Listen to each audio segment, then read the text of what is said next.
Guys, Thogden here, and welcome back to a brand new video. Wait, what is that there? It's my fresh trim, Thog Dad. After the last video's comments, I've had to change my identity. Did you go out to some barber in Montenegro for that? I did. I look like a Balkan now, but I'm excited, you know? I've got a new brain in here. Oh my goodness, what are we talking about today, Theo? We're ranking every Premier League club owner, best to worst. We could call it worst to best.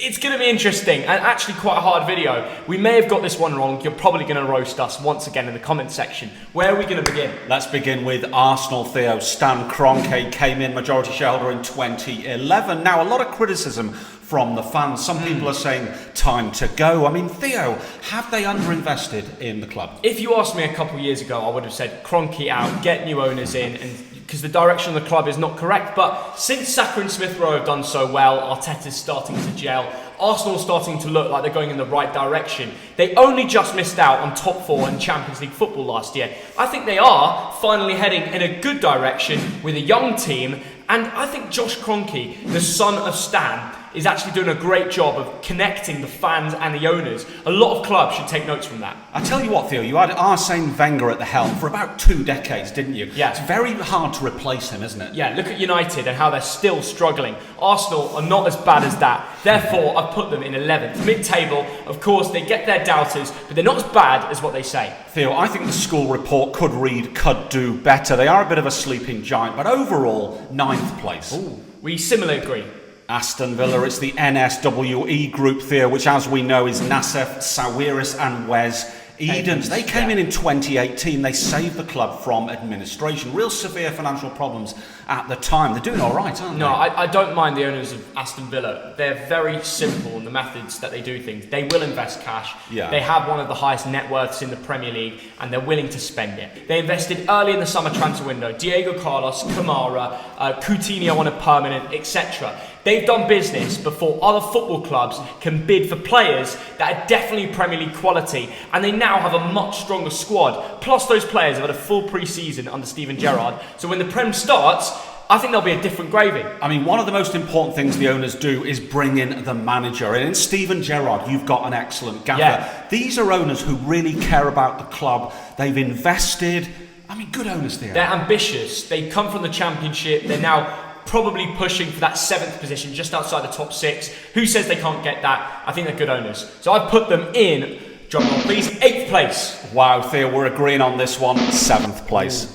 Bournemouth now, and it's AFCB Enterprises, better known as Maxime Demin. And now he was born in Russia, but is a UK citizen, Theo, so he's not subject to sanctions. He came in 2011 when he first invested. And let's not forget the mess Bournemouth were in 2008. They were 2 games away from going out of the Football League. So overall, he's done all right. Any owner that sticks around for that long clearly has good ambitions and wants the best for the club. They're once again back in the Premier League with investment. And I think they've got a decent team. Will they survive? Probably not. They need to be more ambitious, so I've put them in 16th for now. Do you know what, Theo? In 2016, they breached financial fair play, which is a little bit of a problem. Bit of a yo-yo club these days. 5 years in the Premiership, then they dropped out. Yeah. And my problem is it sustainable? Well, they've got a small ground. Can they stick around? Where will they be in 5 to 10 years? Let's not get ahead of ourselves. This is Bournemouth we're talking about. They've been League 2, League 1. The fact we're speaking of them in the Premier League in itself is an achievement. That's what we have to remember. I'm going to put them 17th. Brentford now, and it's Matthew Benham, and for the record, we are friends with him. We sometimes play football with him on a Thursday night, but we're going to be really independent here. Now, he is almost the unwilling owner. What happened was he was a fan of Brentford all his life. He was asked to lend money to the club. He threw in 20 million as a loan. The fans had an extraordinary general meeting and said, Mr. Benham, please be our owner.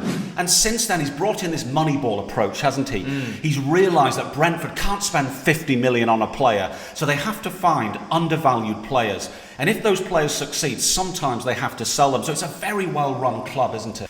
We're now in our seats today, where Brentford have players like Christian Eriksen under their belt. Yeah. He may be leaving, but Ivan Toney, Janelt, the list goes on. They're in the Premier League, they've got a new stadium, they've got much more money flowing, and it's unbelievable the achievement he has created, all from his tactics. I don't want to call it Moneyball, I don't think he likes that word, but he knows where and what to invest. So I'm going to be out there and just say this is my 1st place. Wow, Theo, top of the league. Do you know what, Theo? I'm going to put in 1st equal.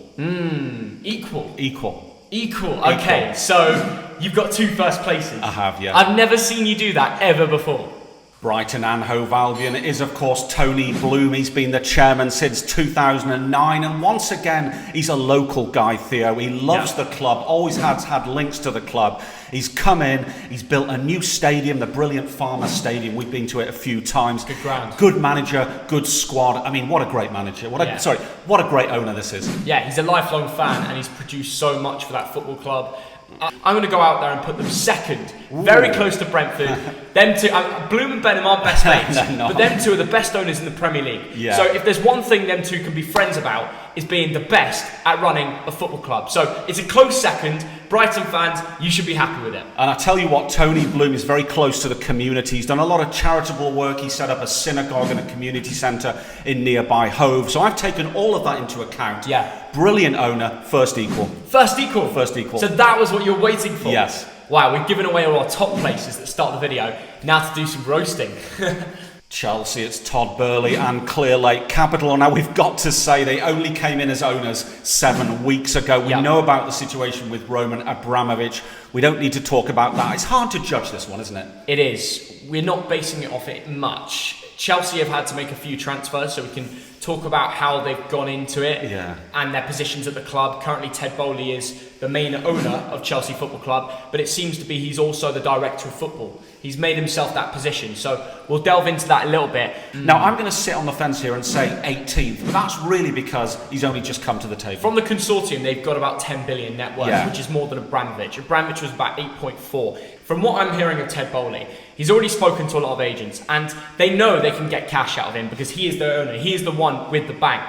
I don't think people are taking Chelsea serious right now, but he needs to delegate positions elsewhere and not do it all himself. So right now I've stuck Chelsea in 12th. I'm unsure whether it's going to go right or wrong. Time will tell, Theo, but like I said earlier, 18th. 18th! Yeah, it's only 7 weeks. How can you judge a guy after 7 weeks? Yeah, but that's basically bottom. I put them mid-table, so, you know, it could go either way. From net worth, they're one of the highest in the Premier League, so 18th is very harsh. Yeah, but there's a very rich guy who owns Fulham who's not spent the money. Will this guy spend the money?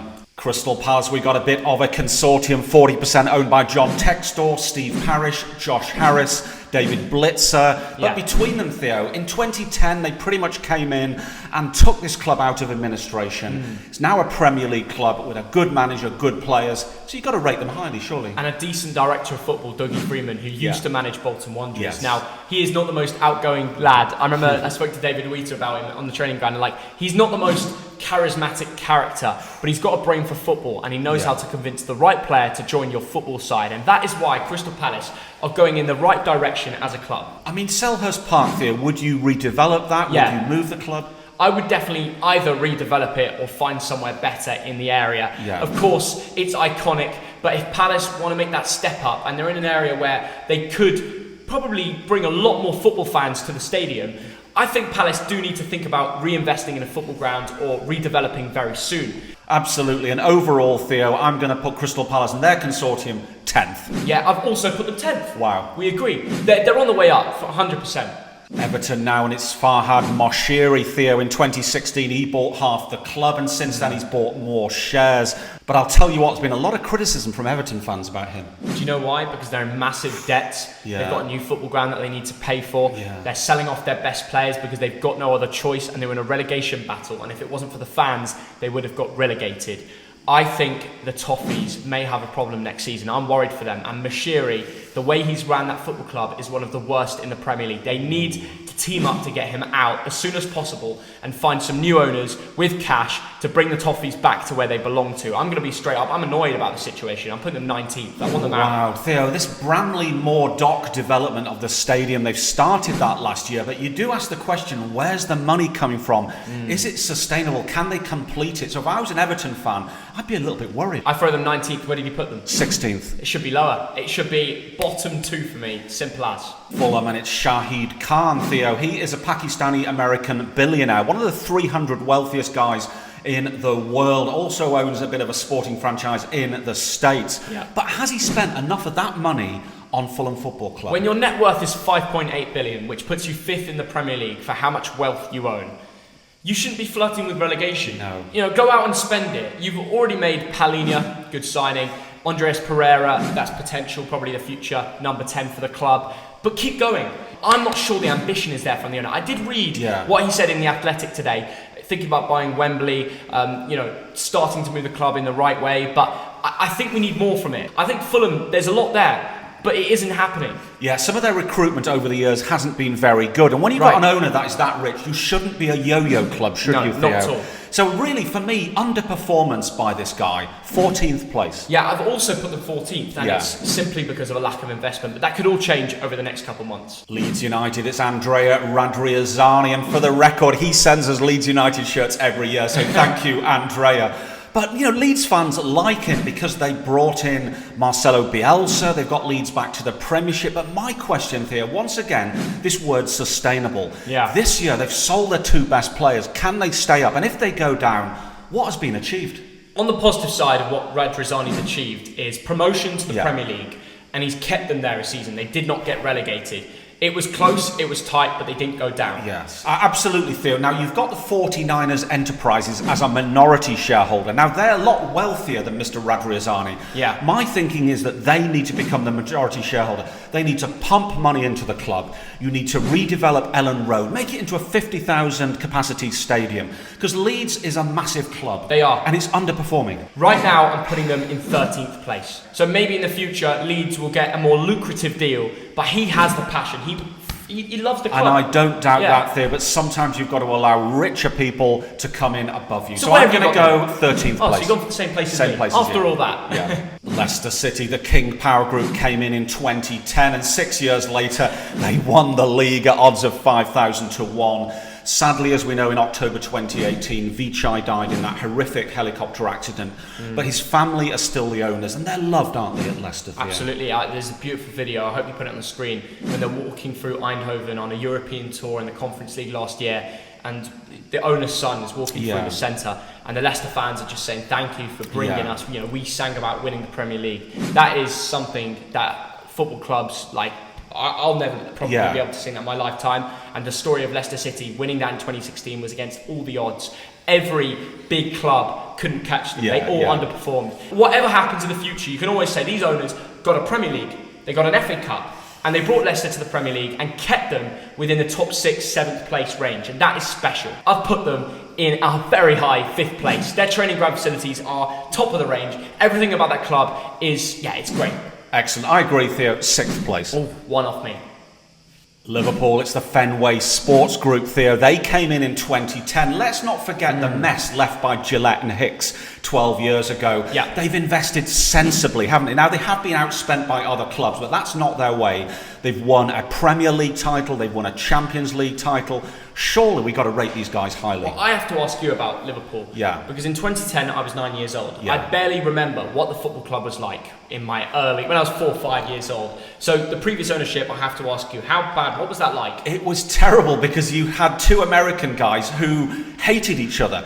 There was fights going on, there was court cases, there was financial mismanagement. It was horrible. And Liverpool has always been one of the biggest brands, one of the biggest clubs in world football. Did you ever think they'd be in a position where they'd be in Champions League finals, and having won one, they've now done it for the 6th time, nearly got a 7th, been up for the Premier League at the same time and winning other cups? It's a different level, Liverpool. They are one of the top teams in the world, and no matter if they lose in that final game, they are still up there. So it's an incredible job. I put them in 6th. I put them in 4th place. I think their recruitment has been most of the time excellent, including the manager. So well done, Liverpool. Well done. Manchester City, the Abu Dhabi group, came in 2008, and within a year they were outspending all the other teams. A massive statement of intent. Now, you can be cynical here and say it's just pure money. They've thrown money at this and got success. They've won 6 Premier League titles, runner-up 3 times. But I'm sorry, City fans don't mind, do they? No, they don't. And previously to this ownership, what was City like as a football club? How much money did they have to spend? In the 1970s, Man City were no bigger than Blackburn, Bolton and clubs like this. What's happened to Man City could have happened to Bolton. Right, yeah. So it has been transformational. Now, like I said, it is oil money. Yes, we know that. We're not going to deny that. But the transformation of Man City from an average Lancashire club to one of the biggest brands in world football has been incredible. And it can happen to anybody, and they're not going to say no. You've got to congratulate Manchester City on their successes. Nationally, they've been more dominant than anyone else. Premier Leagues recently, cups, You have to give it to them. Unfortunately, they've never been able to win a European spot, but maybe with the new signing of Haaland, they'll be able to do that. It's a great story. You can't deny that they've been brilliant, so I'm putting them in 3rd place. Thank goodness the Abu Dhabi guys didn't buy Wigan Athletic, There. That is true, exactly. Oh my goodness, I'd have given up football, taken up cricket. There's always a position that could be worse. I'm going to agree with you, Theo, 3rd place. You cannot argue with success. And Manchester United, it's time to talk about the Glazers who bought the club for 800 million quid, but the problem was most of it was somebody else's money. So cue lots of interest payments out of the club, lots of dividends to themselves. You've got a toxic atmosphere at the club. Old Trafford is falling apart. The fans hate the club. They're leaving in droves. Terrible owners there. Yeah, it's not been a great position over the last few years. I think, first of all, I must point out that contrary to what I said in the last video, I have stuck United in 20th, bottom of the Premier League owners table. Now, you're probably thinking, I defended them last time. That was partly playing devil's advocate, so I had to go up against my dad. But let's look at the facts. They've not been good enough. Absolutely, Theo. Manchester United is the biggest name in world football. That is a fact, and they shouldn't be finishing 6th in the Premier League. No. They should be winning the Premier League. They should be winning the Champions League. They should be winning silverware, and they should be in the Champions League every single year. Anything else is terrible. Now, the Glazers have made loads of money for the Glazers, but the fans hate them, and they hate them for a reason. 20th place. Yeah, 20th. I agree with you. Newcastle United, the public investment fund of Saudi Arabia, they got the deal over the line towards the end of last year and immediately spent money in the transfer window and kept the club up, didn't they, Theo? Yeah, they did. Newcastle have changed round the football club. Simple as. They used to be a mess with Mike Ashley. They looked like getting relegated. He wasn't putting enough money in. Everything and everybody was arguing over every decision for that football club. The Saudi-backed consortium that's taken over, Amanda Staveley being the head front of the investment, I think she's done an incredible job. They've bought the players they needed. They've become successful. Yep, the fans are united and the club and the city are buzzing. But we have to say, sports washing. There's been a lot of criticism about the way the deal was done, allegations of political involvement. Certainly people have quite rightly pointed to the human rights record of Saudi Arabia. Do you think that's relevant, Theo? I can't comment because I don't know enough about it. It would just be me guessing, and I'm not going to do that. I'm putting them in 4th place for the way they've taken over that football club and changed around the city and place, and I think they're going to massively invest in the academy and training ground too. So that is something I'm very happy to see. Yeah, they've been there less than a year, and for that reason alone, and not for political reasons, I'm putting them in 12th. I think they could do amazing things, but they haven't done them yet. 12 for Newcastle. Based upon what I've seen. Evangelos Marinakis at Nottingham Forest, Theo, he came in 5 years ago and said, we're going to the Premier League in 5 years. But the funny thing about this, for the first 3 or 4 years, they made some horrendous signings. And things were really toxic for a very long time. And then last season, they sneaked up through the playoffs. It's a lot of credit to the new manager, isn't it? It is. What a manager Steve Cooper is. Oh, my goodness. If he was part of the recruitment for Steve Cooper, he deserves credit for making it back to the Premier League. Yes. Yeah. Now, they have invested, haven't they, Theo? I mean, they made mistakes early on, but they have invested. They did have a plan. They did have ambition. Can they stay up? I'm not sure. But overall, 15th place. They also lowered the prices of tickets in the Championship. They did. They brought them up from the difficult 24 club league where Forest were not favourites to do it at the beginning of the year, and they started off very badly. I think you need to give them a lot more credit. I put them in the top. No, I put them 9th. Southampton, it's Dragan Šolak and his Sport Republic group. He's a Serbian lad. He came in earlier this year, didn't he, Theo? Invested 100 million quid for 80%. But I don't know, not much has happened yet. Yeah, it's unfortunate. I put them in a pretty low position because we don't know how much they're going to spend. His net worth is not up there with one of the best in the Premier League. And I'm unsure how much money he's going to put in straight away. They made a few positive signings. I think they'll survive, but I don't think they'll be much higher than that. Yeah, I hope they survive, Theo, but I'm not seeing much to be positive about. I think it might be another relegation fight. And for that reason, because it's early doors, 19th. 19th? Yeah. Dad, they got a new owner. They're going to be positive. You put them 19th. And where have you put them? 17th. Okay. Survival. Yeah. Survival. That's the difference. Tottenham Hotspur, it's ENIC International, mostly Joe Lewis and Daniel Levy. They came in 2010, Theo. They built an incredible new stadium out in Tottenham. Right. Tottenham do get criticism, don't they? They get do. bantered for not winning trophies, but is that the owner's fault? The owners get the blame a lot of the time. They do, yeah. And there's a lot of Tottenham Hotspur fans that want their owners to leave.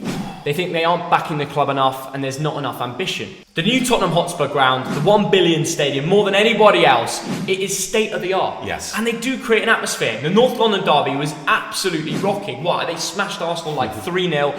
I was there. The South Stand, carnage. Overall, I look at the manager they brought in, Conte, what a great manager that is. Yeah. Some of the signings recently have been brilliant. The building of the stadium is fantastic for the financial statements of that club for the next 20, 30, 40 years. I'm a big fan of Daniel Levy. They've just got to win a trophy now. They do, and that will come through. I'm putting them 7th place. 5th place. Yeah. West Ham United, David Sullivan, David Gold, and now Daniel Kretinsky, the Czech billionaire, came in last year with a few quid. Now Gold and Sullivan bought the club from the Icelanders, didn't they, back in 2010. 2016, they moved to the Olympic Stadium. They had to get the club debt-free at that point. They did. So I think this is two successful businessmen who run the club very well. They're not liked by everyone. That's partly because of how they made their money, but it's a well-run club, surely. It is, and one thing's for sure, since Gold and Sullivan have come in, they've gone from step to step. Yeah. Olympic Stadium, a whole new team, a European run, a semi-final in Europa League. They could have won that. Yeah. Can you still blame the owners? You can't. I mean, they left the Bolin ground in 2016. That and sold a lot of their fans, soul. Yeah. It did. A lot of fans were really sad about that. Knocked There were it down. protests. But you know what? They're financially in a better place now. I've put them in 15th. I'm unsure. I don't know enough. Sullivan and Gold are not universally liked in the same way that, let's say, the Leicester owners are liked. But I think they've done a good job. I look at their record and think, well done, lads. 8th place. 8th place, that's Yes. very positive. Wolverhampton Wanderers Fosun International. They bought the club in 2016 from Steve Morgan. They won the championship in 2018. And now Wolves are a, mid-table club there? The problem with Wolverhampton Wanderers and the way they've run, Chinese ownership has been deteriorating over the last few years. There's been less Chinese owners in the Premier League, and there's been more Chinese betting sponsors. And the way they run football clubs, they want to make a profit. They didn't concede that many. They didn't score that many. It was boring at times to watch Wolverhampton Wanderers. Yeah. So I'm not sure where they're going to be this season. They've spent a lot of money on, as you know, Fabio Silva, who you massively are against. I am, yes. But, I'm not going to judge it on one player. I'm going to say 11th. I don't know how you put them 11th. I put them 18th. Ooh. They've not spent enough, and I'm worried for them next year. That is every Premier League owner ranked from best to worst with Thogdad. We probably got it wrong about your football club. That's what the comment section is for. I'm going to see you down there again. Thogdad, how do you feel about it? Have you got this one wrong? I feel brilliant. I love talking about the business side of football. Yeah, it's good fun. We're educating a lot of the time, but at the same time, we're kind of pretending like we know a lot of things. Who knows? Who got it all right? Let us know down there. I'm off to jump in the pool. It's bloody boiling in here. You should have got some aircon in this house. It's even hotter in England right now. Oh, is it? Yeah. Plus, no one's got aircon there. I'm feeling for you. If you're from England, I'm praying for you. I hope you're not sweating whilst watching this video. Please like and subscribe. Road to 1 million. Get subscribing. Don't be a mug, and we'll see you in a bit. There's a beer over there with my name on it. See you. Bye-bye.